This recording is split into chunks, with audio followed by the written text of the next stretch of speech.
don't believe this. I literally sat down to record right now and all of a sudden a parade procession starts down on the street with bagpipes and all. Can you hear that?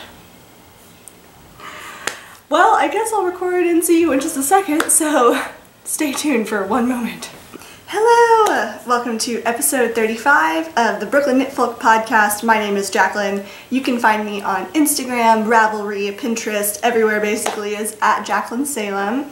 This is a podcast about sewing, knitting, crafting, basically all of the crafting and making that I get up to in my life. And you can find all of the notes and links for everything that I talk about in my show notes, which I put in the Brooklyn Knitfolk podcast group on Ravelry. I hope you guys have had a really great couple of weeks, and let's get started. So I just want to go ahead and let you know that I have drawn a winner for the row 1 subscription, the 1-month subscription. So congratulations! I messaged you on Ravelry, and for the next giveaway, we'll be giving away. Gosh, I have 3 bags to give away. Actually, 3 project bags. I'm not sure if I should give them away all in one go or separate it into 3 separate ones. I don't know, let's just like keep it going. Lots and lots of giveaways. So let's just do one bag for now. I will show you the prize at the end of the episode as per usual. Again, if this is your first time watching, the Brooklyn Knitfolk Ravelry group is the place to go to win all of the prizes. I just have like a whole basket stash in my kind of crafting studio area in my room that is just full of prizes that you guys donate to the podcast. So I'll be giving those away, you know, one after the other. And the way to win is on the Brooklyn Knitfolk Ravelry group, which I always do the same prompt: 3 good things that have happened to you in the past 24 hours. It's just such a wonderful thread to read through, so uplifting and nice to read about all of the good things happening in your life. It just feels like when you start to try to remember all the things that are happening to you, like the little things that are good and happening to you in your day-to-day, that it feels like when you start noticing those little things, it starts feeling like all of these good things are happening to you all the time. So that's why I really like that prompt. But anyway, finished objects. Let's go ahead and get started with that. I wanted to go ahead and show you, this was a finished object mostly on the last episode, but I wanted to show it to you now that it's been blocked. So this is wow, I've already forgotten the name of the pattern. The Brookings sweater. The Brookings sweater, a pattern by Marie Green, aka Olive Knits. And last time I showed it to you, it was 100% finished, but knitting wise, but it just needed to have the ends woven in, it needed to be blocked. And now I have done that. The only thing I have not done is tacked down. It's supposed to be a V-neck right here, and you're supposed to tack it down, but honestly it doesn't look that weird the way it is now. Maybe I'll tack it down in the future, I don't know, but for now I don't really mind it the way it is. So I have since woven in all the ends, and I have blocked it, but I've actually steam blocked this. So the reason I steam blocked this is because I loved the fit as it was when I had finished knitting it. And I was afraid that if I did the whole like soak wet block scenario that it was going to grow a lot, and I really did not want that to happen because I liked the fit already. So it was suggested to me to try steam blocking it, which I did with an iron. I just took, you know, the iron and put it on the hot steam setting, filled it with water, and then kind of, you know, steamed all over it. The difference in texture is exactly what I wanted. It still looks hand-spun, like a hand-spun sweater, which it is. It's made out of a hand-spun Cormo yarn. The yarn is so luscious. I love it so much. But it did help smooth out just a little bit, because it was quite thick and thin, although not at all compared to the handspun I'm working with now, but that's neither here nor there. But I'm going to insert a picture here to show you one side of it was blocked and one side of it was not, and the difference in the texture. It just really helped to smooth out the bumpiness to make it just a little bit more uniform. So I really love, again, how this turned out. I would definitely recommend the pattern. I think the fit is fantastic, exactly what I'm looking for, and just in time for 90-degree weather. So I'll be packing this one up to save for the fall, and that's okay. You know, it is what it is. And I just think it's so crazy that now that it's getting so warm outside, all of a sudden all I want to knit is sweaters right now. So it goes, you know, so it goes. So that's it for my knitting finish objects, but I do have a hoe to show you this week, and that is a half object. I showed this to you last week as a work in progress. I do apologize. You probably saw at the beginning of the episode when I first sat down to record this episode. There was a parade that had just started, loud bagpipes and all, and I thought it was gone, but now I can hear them again, or people cheering. So if you can hear that in the background, I'm really sorry about that. If it gets too loud, I'll pause again and then just start recording later. Okay, parade seems to have passed for now. Anyway, have a hoe, and it is this sock right here. It's a self-striping yarn. This is Stray Cat sock yarn, and Stray Cat Socks is based in New Zealand. I ordered the Creme de la Creme colorway with my lovely friend Julie of the Sweet Sparrow Knits podcast and Sweet Sparrow Yarns. We both ordered the same colorway because we both loved it, and I do love this colorway. It's so, so pretty. Self-striping, just two colors, kind of a cream and this blush color. However, I do have to be completely honest.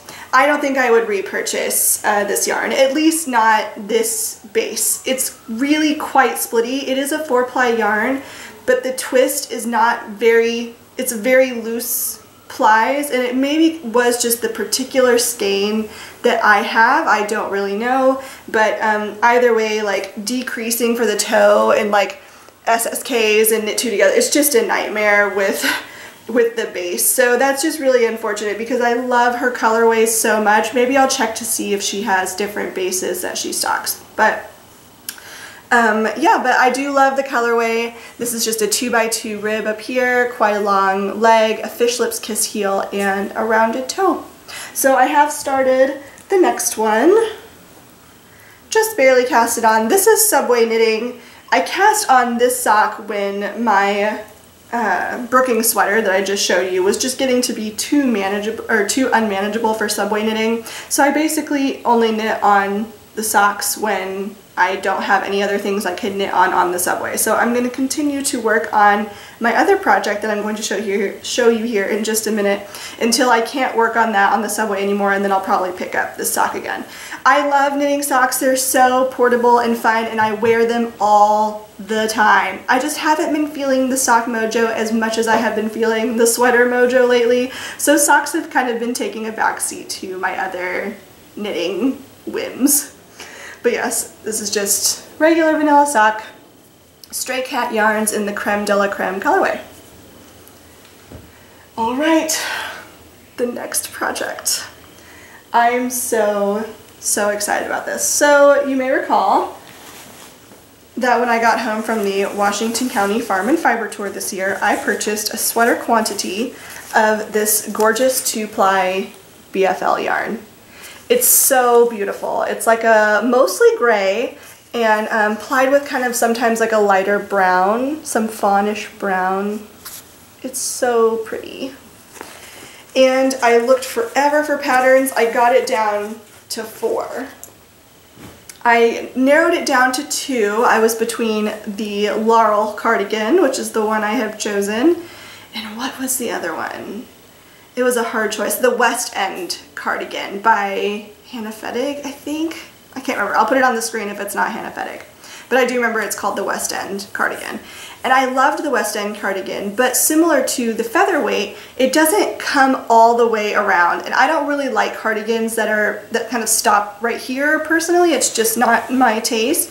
I'm sure I could have maybe figured out how to modify it so that it came around. I just didn't really want it. I just want to knit the pattern with no major modifications except for things to fit my body type. So I ended up casting on the Laurel cardigan, but I needed to swatch first. Swatching is ever so important, you guys. For people who just say, oh, I always get gauge, you can't always get gauge. Like, I knit completely differently than, you know, any of my friends knit, both in style and how loosely. So a designer's gauge is always going to be, not always, but will, you know, can be different from your own gauge. So always good to swatch. I went ahead and dropped 1 needle size, and because I tend to err on the looser side of knitting. and I measured the swatch, did not get gauged. So I dropped another swatch, and this is the swatch that I knit with, or dropped another needle size, and this is the swatch that I got with that. It's a very drapey fabric. I love it. This is a seed stitch swatch. The entire cardigan is seed stitch. I may be insane, but so far I'm loving it, so I'm not, you know, not hating it yet. But the entire cardigan is seed stitch, so this is a seed stitch swatch, and got gauged with the second swatch. Cast on, and then realized this sleeve looks so big. Like, it is an oversized cardigan, but the fabric even was just not very dense. And I measured the sleeve, and it turns out the sleeve was too big. So my swatch lied to me. I don't really know how that's possible because I swatched twice. I know that the yarn is a hand spun yarn, so it's gonna have thicker and thicker parts to it, but overall should be generally the same gauge. So I did a wraps per inch measuring. I did it on a pencil and then measured it that way. I did it on a quilting ruler and measured it that way. I have heard that a wraps per inch measurement can be very non-reliable depending on like how tightly I'm holding it. I don't know, but I did get a lighter worsted weight. It was definitely a worsted weight yarn, which is what I thought it was. It doesn't say on the skein. Where did I put that extra? It doesn't say on the skein really what the weight of the yarn is, unfortunately. So, I mean, but I'm just kind of going based on what it looked like. But after doing wraps per inch, I determined that it was definitely on the lighter side worsted. So maybe the pattern was knit in like a heavy worsted with also a very tight knitter. I don't know for sure. So I ended up changing needle sizes after I had already cast on, or no, I ripped out the sleeve. At that point I had cast on the sleeve twice, and so I ripped out the sleeve and cast it on again in a down 3 needle sizes, and that seems to be finally doing the trick. So again, this is the Laurel cardigan, a pattern by Amy Christophers. I should know that, let me look it up. Yes. Yes, the pattern is called the Laurel cardigan, and it's a pattern by Amy Christophers. And you start with the sleeve cast on. It is a seamed sweater.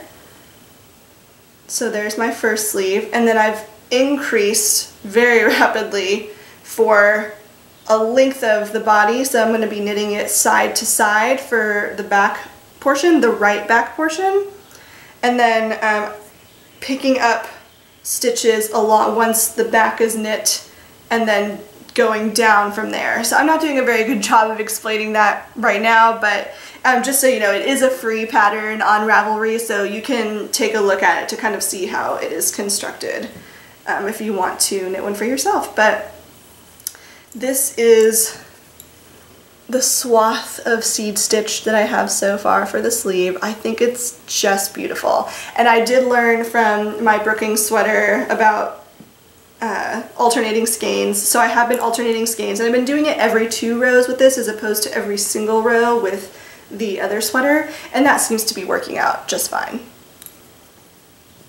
I am obsessed with the color. I love the color. This is the little progress keeper that was given to me by Amber of Maker's Haven. I love that. It's just like a little glass progress keeper. So yeah, so this is my sleeve. I've been pretty monogamously working on this, although to be honest, I've not had a lot of knitting time really. I've been very busy lately with just life stuff.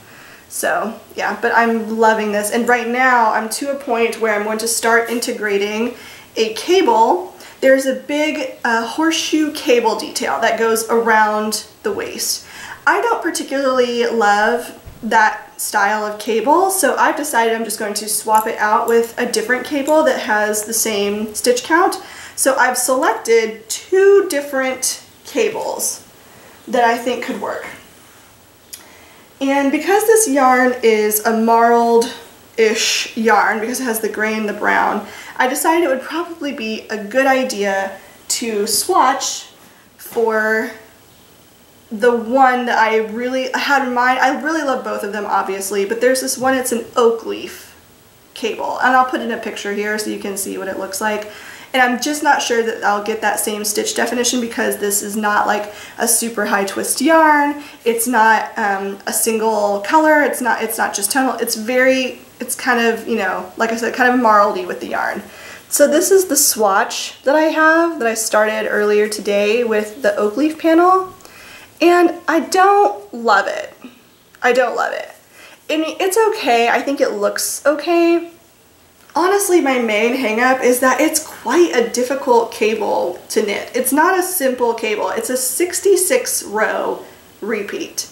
And it's just a lot to pay attention to. Every single row is different. It's not intuitive whatsoever. So it's just kind of, it's a difficult cable. I think it would be beautiful in the sweater, but it's just so, I don't know. It's not that I need something mindless. So it's got the oak leaf. I didn't finish it, obviously, but it's got the oak leaf on one side, and then it's got these kind of acorns on it. I think it's so, so pretty. But again, I just don't know if it's worth it if you can really see it that well. And because it would be so time intensive to knit it. But I mean, I'm already knitting a seed stitch cardigan, so really, what's a hella difficult cable gonna be? But that's one that I'm thinking of. I didn't swatch for the other one because I know the other one would probably be just fine. It's a braided cable and it's called the Ensign's cable or Ensign's braided cable or something like that. And I have to admit, in addition to loving the style of the cable, I think it's also quite meaningful that the name of the cable is the Ensign cable, because there is a farm on the Washington County Farm and Fiber Tour where I got this yarn called the Ensign Brook Farm. I did not get the yarn from that farm, but it's one of the ones on the tour. So that would be kind of cute to have the Ensign cable in the sweater that I bought that was from the Farm and Fiber Tour. So these are things I've just been thinking of. I will say this one is another one that's also utilized a cable cast on, which is apparently not super common, but I happened to use it in the one before that. I really like the cable cast on. It makes for a very clean edge. And I'm not sure if you're gonna be able to see much of it there, honestly, because it's such a teensy tiny bit, but this is a cable cast on the edge there. And it just looks, it looks very clean and neat. So yeah, this is what I've got so far. I'm loving knitting this. I have to admit though, I'm already dreaming of like future sweaters that I want to knit just because I'm so obsessed with sweater knitting right now. And I've got my eye on a really special yarn that actually I was alerted to from Melody of the Bee Mandarines podcast and Mandarines Designs. She recommended this gorgeous yarn and I saw it on her Instagram, and I think that's what I'm going to get for my next sweater. But first things first, finish the sweater I've started. I'm only a sleeve in and about to start the body, but I need to decide on what cable I'm going to use, which is why I started swatching for this other one, because the next row starts incorporating the first row of the cable. So I need to make some decisions on that because I would really like to continue on. So that's it for knitting. The next segment of the podcast is going to be Spoolish Games, which is where I talk about my sewing projects. And as you may or may not have noticed, I am wearing one. So I did finish an Ogden cami. Ogden cami is a pattern by True Bias, and I made this out of the Rifle Paper Company fabric. I have it on right now to show you what it looks like on, but I am going to take it off in a second just so I can show you the details. But let's see if I can. It's got a button-up back on it, which is not part of the pattern, by the way, but is a modification I made. So a button-up back, a curved hemline,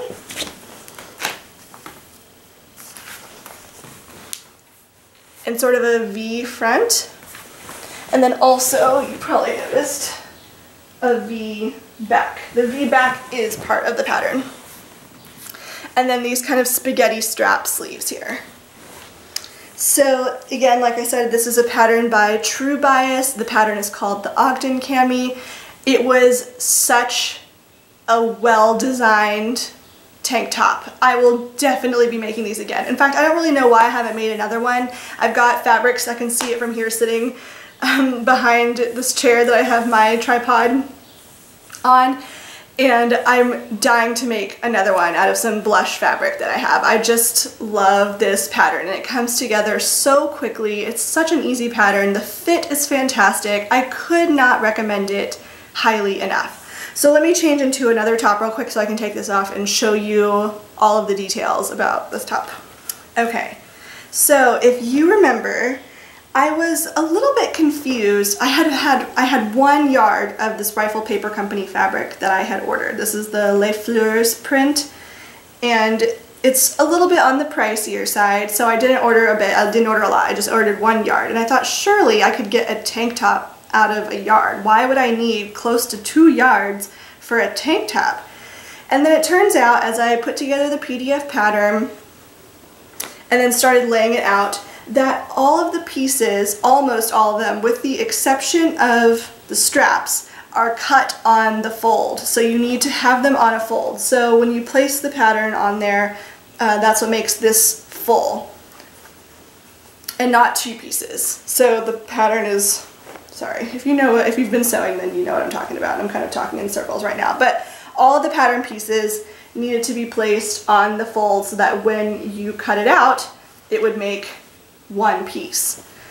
So the pieces that are involved are a front piece, a back piece, a front lining, and a back lining. So because I only had 1 yard of fabric, that meant that I could not get all of the pieces on a fold, even if I folded it into the center and had 2 folds. The pattern pieces were just slightly too wide to be able to fit if it was folded to the center. So I knew it was very important to make sure that I cut this out along the grain as instructed. I could have made the pattern pieces, probably, I actually didn't test it out fully, but I probably could have made it work if I cut them perpendicular to the grain as opposed to along the grain.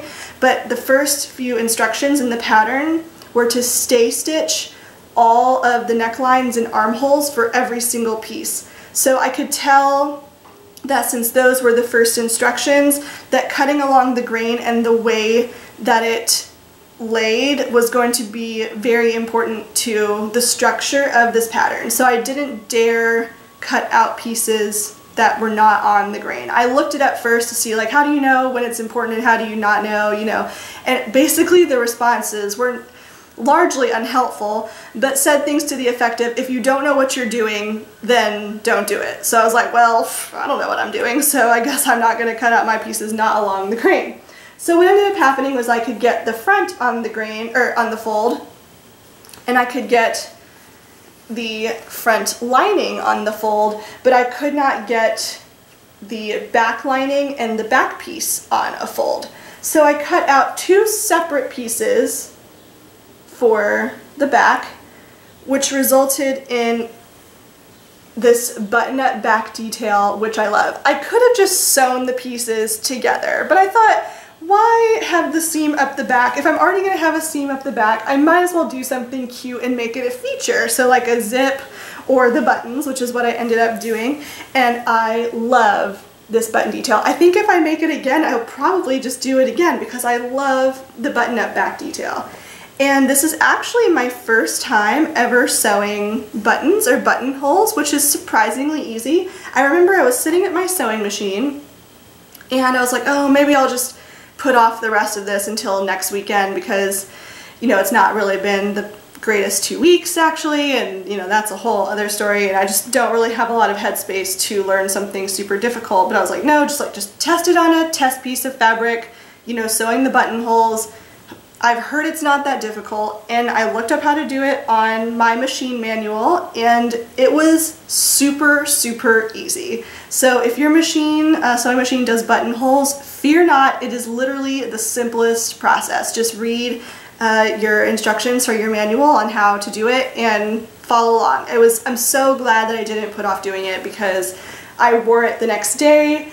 I love it so much. It's just a joy. Another object you will need, although it does say you could use a bobby pin or something like that, is a loop turner for these straps. Luckily, my friend Julie has a loop turner that I can borrow. This is a loop turner. It's a long metal stick rod that has kind of a catchy thingy on the top, so you can kind of grab it and then pull it through to turn the loop inside out, which results in no frayed edges, or all the edges are secured within the loop, which has since been ironed flat or pressed flat. So I am in love with how this turned out. I want to make a gazillion more, and like I said, probably will make at least 2 more with the fabric that I have, but it's nice to know that I can get it out of a yard of fabric. Although if you do not want a button-up back detail or a seam up the back, you will definitely need what it calls for in the pattern requirements. I believe it was like almost 2 yards. For the size that I think I made a 6 or an 8. I can't remember for sure, but for a size 6 or size 8, the pattern called for like 1.8 meters or something. I don't know, I can't remember. If you buy the pattern, you'll see, but yes, it is a paid-for PDF pattern. If I'm remembering correctly, I think it was like $10 to $12 for the pattern. So a little bit pricier than, you know, your average like McCall's or Simplicity when you're getting those on sale at Joann's, but well worth it. I will definitely make this tank top again several times. The fit is fantastic. I've worn this out and gotten so many compliments on it. A lot of my girlfriends are like obsessed with the Rifle Paper Company fabric, and they're like, if I buy the fabric, will you make me one? I'm like, well, we'll see. But yeah, love it. I made this as part of the make-along for that Sarah of the Yarns at Yinhu podcast is hosting. She's hosting the summer top make-along, and that invites you to make any kind of summer top with any craft that you desire, so crochet, knitting, sewing, etc. So I made it for that. Alright, I'm going to put it back on now. Be right back. Okay, the next sewing project I want to show you is a dress that I finished. So as you may or may not recall, if you've been watching or if you're a new viewer, I have a couple of dresses that I purchased ready to wear, and I love the shape of them. Loved it. And it's just 2 pieces of fabric, a front and a back, so it's very, very simple. And I didn't have any patterns in my stash that matched that, but several viewers suggested I could just trace that dress, which is what I did. And now I have a new dress to show for it. So this is a pattern that I self-drafted, I guess you could say, by tracing a dress that I already had. I scooped out the neck and probably a bit too much, which meant that I needed to find some way to keep it up. So in order to kind of keep the shoulders, you know, part of the shoulders up on my shoulders, I added this detail here, which is a crisscross strap that I made with the loop turner. I'm just very obsessed with turning loops these days. I added these kind of cross straps to the back. That kind of keeps it on to make sure it's not slipping off of my shoulders. And this is made with a little bit of extra Rifle Paper Company fabric that I had, and it matches the red perfectly. So kind of a shorter dress. It's got a kind of curved hemline. If I remember to, I'll insert some footage of me wearing the dress so that you can see what it looks like on.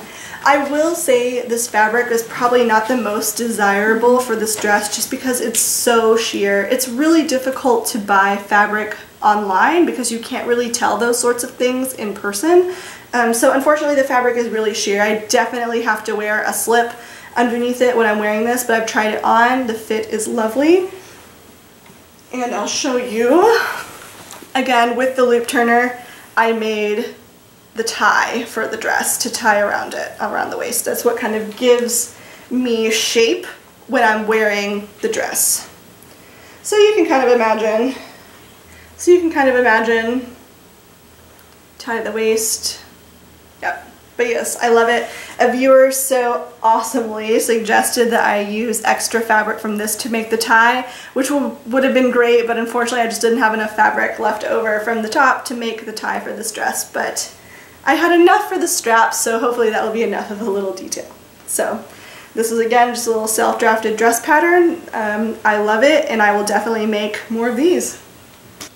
And the last thing I want to say about sewing is the Brooklyn Knitfolk Cal, Q-A-W Cal, Thank you so much for all of your enthusiasm and participation. I have not forgotten about it. There is probably one last video, at least that I can think of, that I need to film before the tutorial series will be complete, and that is the binding video.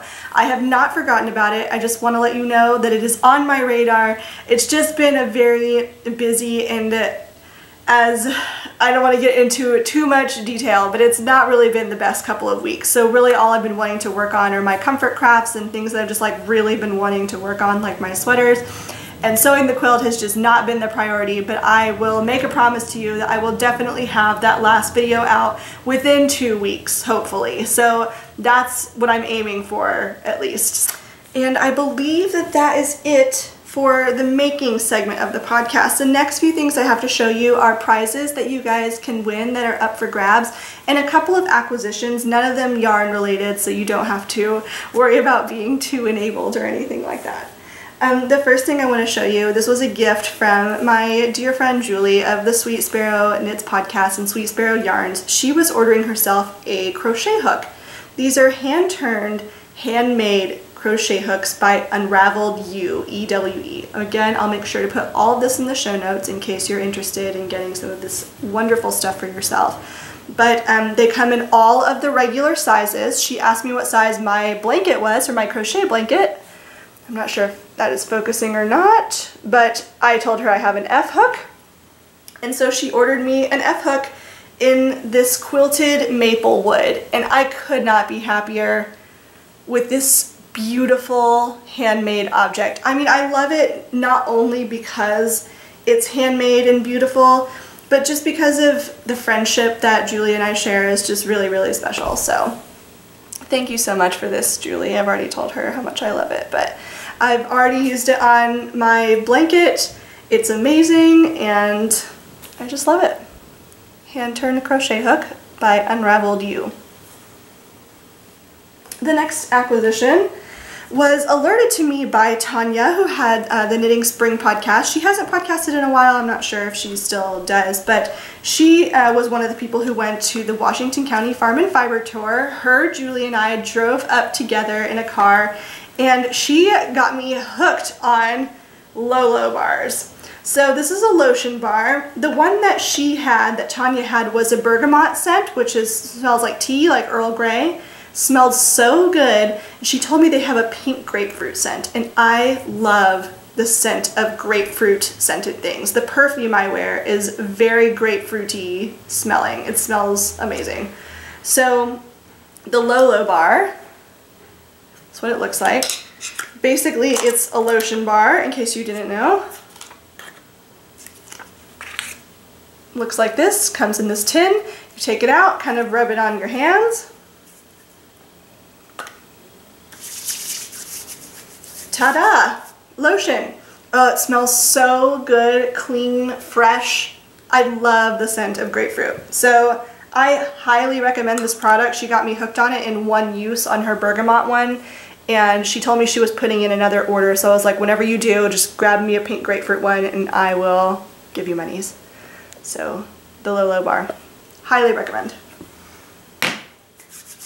The next thing I want to show you, let's go with the bags actually. So I have 3 project bag makers to show you today, all of which are going to be prizes to give away in the Brooklyn Knitfolk Ravelry group. So again, if you have not joined yet, definitely go join. I'm sure there's going to be another giveaway. There definitely will be another giveaway up for grabs for one of the bags. The first one, she sent this to me quite a while ago, and I'm so sorry for not showing it until now, but better late than never. This is a bag, or these are bags, from the Cocoa Craft Project. So the Cocoa Craft Project is a charity that helps kids do things like crafting, so learning crafts, and 100% of the proceeds go to the Cocoa Craft Project. So if you buy a project bag from them, all of the proceeds go to helping these kids get resources to learn crafting skills, which I just think is amazing.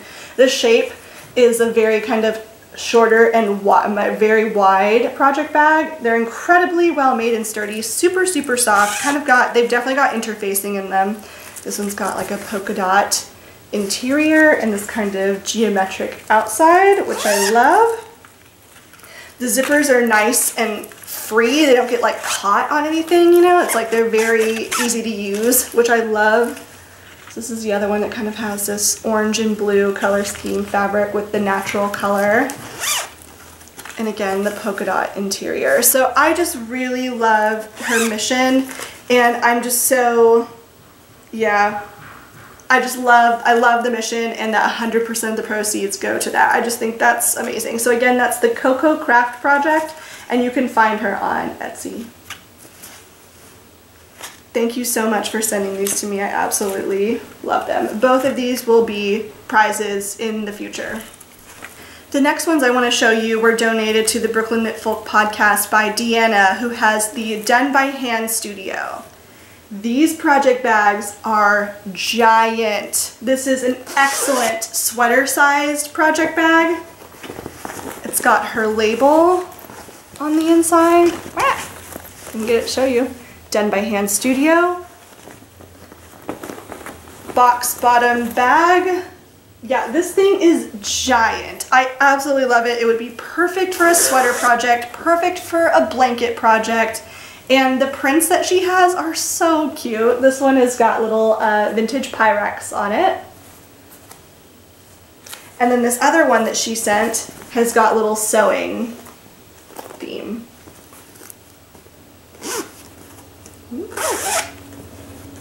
Again, with her label on the interior and this awesome chevron. I love these project bags. I can't decide if I'm going to keep one or not, because again, I have so many project bags, but if definitely one of these will be up for grabs for you guys, so stay tuned for that. But again, this is by Deanna of the Done by Hand studio. She has a wonderful Etsy shop, and she's also offering a coupon code for you guys, so I'll be sure to put that on the screen, and I'll put that in the show notes for you guys to shop her Etsy shop. Her bags, again, super well made. It's kind of got like a felted kind of material. I'm not sure. Both of these have kind of a more felt material. I don't know, or not felt, flannel, sorry. A flannel material on the outside. I don't know if all of her bags are like that, but both of the ones I do have. And the stitch marker kind of zipper pull on it is coordinating with the bag. So this one has a little cup of tea on it, and then this one has a one that says I Heart Sewing on it, which is just super cute. And not only will you get this giant amazing project bag, but it also comes with a coordinating notions bag, which is just amazing. So thank you so much, Deanna, for donating these amazing bags.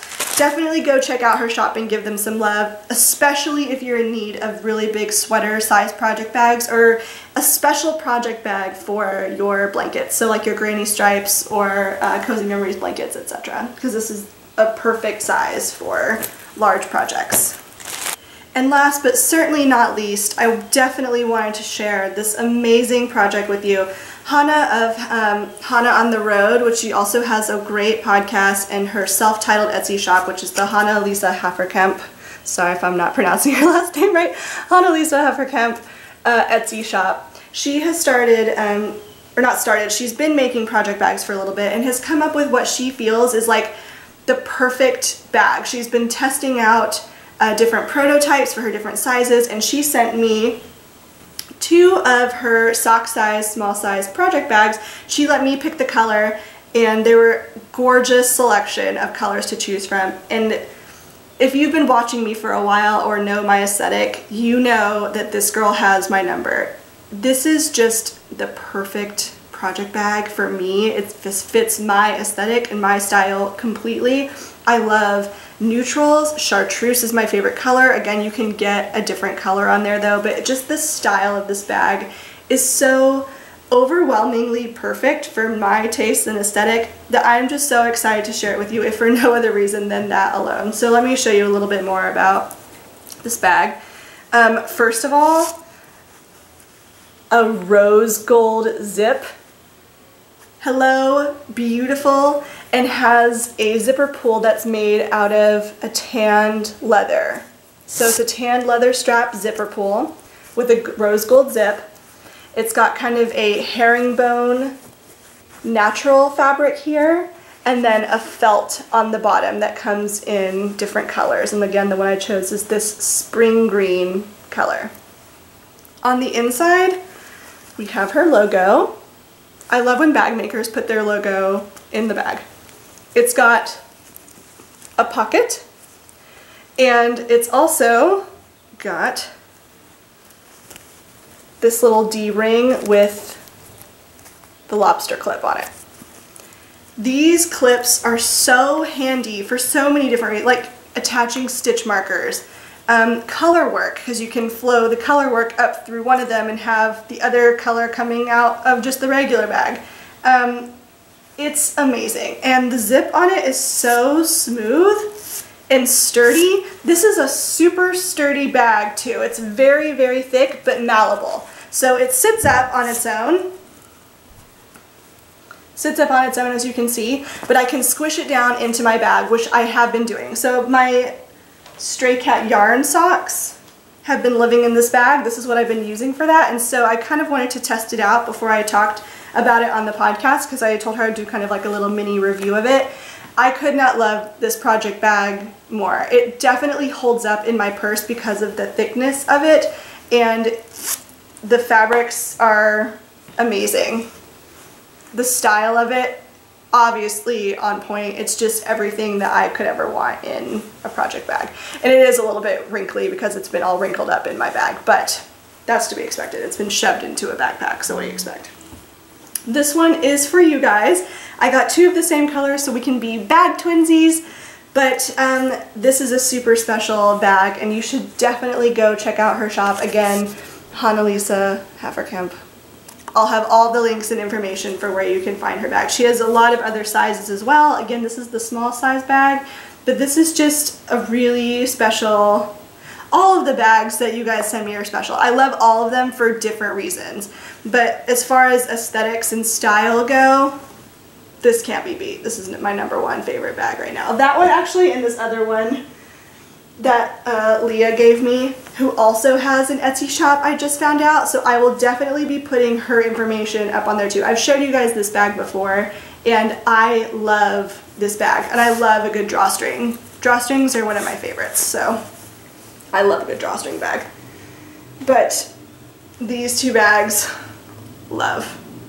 Could not be more in love. So let's do a giveaway for, let's see. Let's do a giveaway for Deanna's bags, the Done by Hand Studio first in the Brooklyn Knitfolk Ravelry group, just because they're such a big size and granny stripe blankets are all the rage right now, so I feel like it would be perfect for those larger projects. So let's go ahead and do a giveaway for at least one of these, maybe two. I can't decide. I really love this Pyrex one, so I might keep the Pyrex one, but at least the sewing one will be up for grabs, which is just so relevant because I've been doing the quilt-along. So that will come with this Notions bag and the big bag, and you can enter to win that in the Brooklyn Knitfolk Ravelry group. Again, all you have to do is tell me 3 good things that have happened to you in the last 24 hours.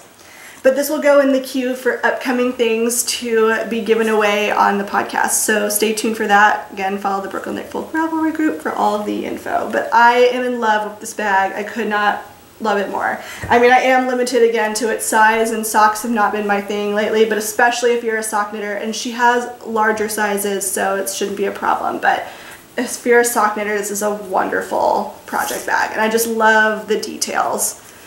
Just, yeah, the logo, the pocket, the clip ring, the rose gold zipper, the leather strap. It's just, everything about it is perfection. So well done, Hanalisa. I wholeheartedly agree with you 100% that you've discovered a perfect bag prototype, because I'm in love. So thank you so much for sending that to me.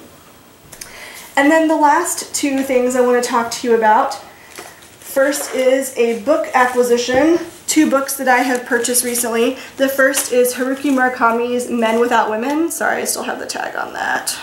Haruki Murakami's Men Without Women. He's my favorite author of all time, and this short story collection is excellent. I'm halfway through it right now, and I love it. I definitely recommend it.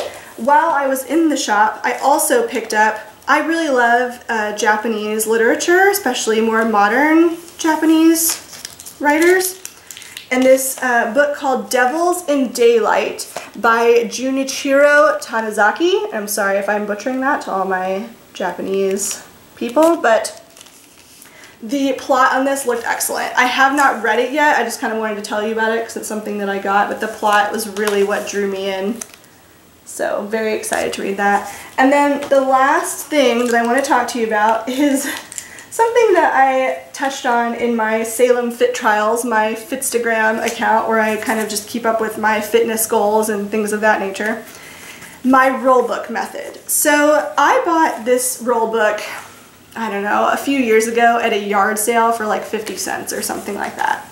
And whenever I feel like I'm getting too overwhelmed by all of the just little things that I need to do in life, like I keep forgetting things or it's just becoming a lot to pile on and remember to do, I employ what I call the roll book method, where I literally write down every single thing, every single tiny little task that I need to do. So, you know, make dinner that night. You like, obviously those things are obvious, like I'm going to eat dinner, but it just feels good to check things off sometimes and have it done. So I just want to empty my brain of all of the things I need to remember to do. So I make a list. The current one is 2 pages long and it's about to go into a 3rd page. From there, I put a dot Monday through Sunday or whatever. I put a dot for the non-negotiables or the reoccurring tasks first. So I'll go through the list and schedule out on the days that it has, I'll put a little dot on the column of the day that this has to be done. And then the ones that are more easily maneuvered, I can then see, based on all of the things that I have to do, where the gaps in my time are. So the most helpful thing about the roll book method is that I can visually see where the gaps in my time are to fit in all the other things like doing laundry, which I really need to do and I still haven't done it yet, but I just hadn't had the time for it. So I can see, oh, I have a really big block of time on Tuesday where I don't have as much to do on Tuesday as I need to on other days. So I'll schedule to do my laundry on Tuesday, etc. So I cannot tell you how helpful this method has been for me. I don't use this all the time. Again, it's kind of only when I feel overwhelmed with all of the things happening in my life that I just need to sort it out and get it done. So the roll book method. Highly suggest. Obviously you don't need a roll book to do this. You could easily do this with grid paper or something like that. But I just thought I would share because I find this to be really helpful. I carry it with me everywhere. I cross off or X off tasks as I complete them. See, like here, steam block sweater, weave in ends on sweater, Kitchener toe on my stray cat socks. Like those socks, this sock was done for ages, like a week, because I just kept forgetting to Kitchener the toe. And so I was just like, all right, I need to Kitchener the toe and I'm gonna do it on this day. And I did. So very helpful. Highly recommend that. And that is all I have to show you today. I do hope you have enjoyed this episode. I can't wait to start knitting on my sweater, and hopefully now that I'll decide on one of those cables, we'll see how that goes. If you want to enter to win one of the project bags by Done by Hand Studio, please go to the Brooklyn Knitfolk Ravelry group to do so. All of the places you can find me again are usually at Jaclyn Salem, and with that I will leave you and say goodbye to next time. Bye! Bye!